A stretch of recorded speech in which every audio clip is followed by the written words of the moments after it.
Good day. Here are the stories for the Manila Times for Friday, February 18, 2022, brought to you by Wilkin Depot, the country's leading home improvement and construction supplies retailer. Shop conveniently 24/7 with the Wilkin online store. Just go to shop.wilkin.com.ph. Health Secretary Francisco Duque III said the lifting of the mandate on wearing face masks should be gradual to prevent another surge of COVID-19 cases. Duque was reacting to the comment of Vaccine Czar and National Task Force Against COVID-19 Chief Implementer Carlito Galvez Jr. that the mask requirement may be removed by the fourth quarter of this year. Speaking to reporters after the ceremonial vaccination of the children of Department of Health personnel on Thursday, Duque said Galvez's proposal must be studied first by the DOH Technical Advisory Group before it can be proposed to the Interagency Task Force for the Management of Emerging Infectious Diseases. A new study by the church-run Radyo Veritas showed that more Filipino Catholics see nothing wrong with couples living together without getting married. The nationwide survey revealed that 45% of the 1,200 respondents believe that being married is not necessary before living together, while 40% agree that couples should get married first before living together. The remaining 15% were undecided over the question, should couples get married first before living together and not engage in a common law partnership agreement? Public Attorney's Office Chief Persida Rueda Acosta said on Thursday that the government's pediatric vaccination program against COVID-19 remains illegal despite the removal of the portion of a Department of Health memorandum, allowing the Department of Social Welfare and Development to give consent despite objection from parents to get their children inoculated. The mass vaccination of children ages 5 to 11 years old started on February 7.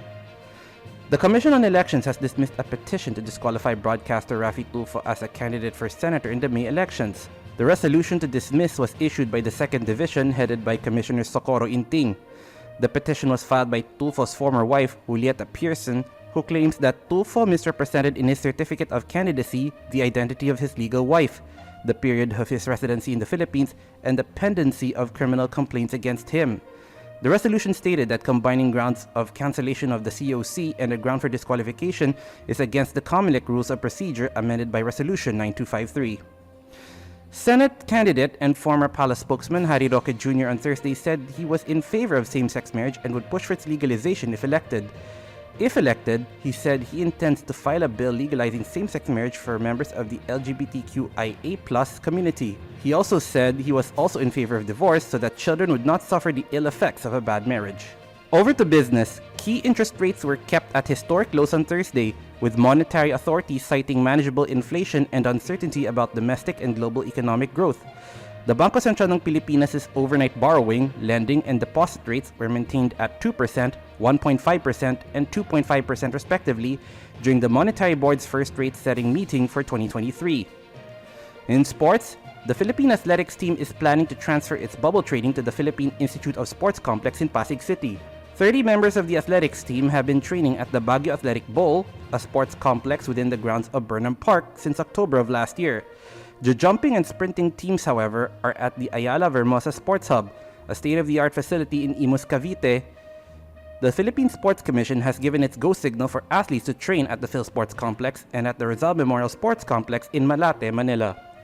Rigoberto Tiglao and Vanny Biernas are today's front-page columnists. Tiglao ends his series on what the next president should do in managing maritime disputes, while Ibiernas discusses the weaknesses of political parties.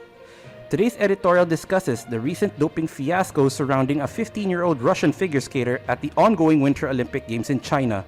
Read a full version on the paper's opinion section or listen to the Voice of the Times. For more news and information, get a copy of the Manila Times on print, subscribe to its digital edition, or log on to www.manilatimes.net. Follow us on Twitter, Facebook, or Instagram, and keep up with the Times. On behalf of the Manila Times, this is Arik John Seco reporting. Have a safe Friday ahead.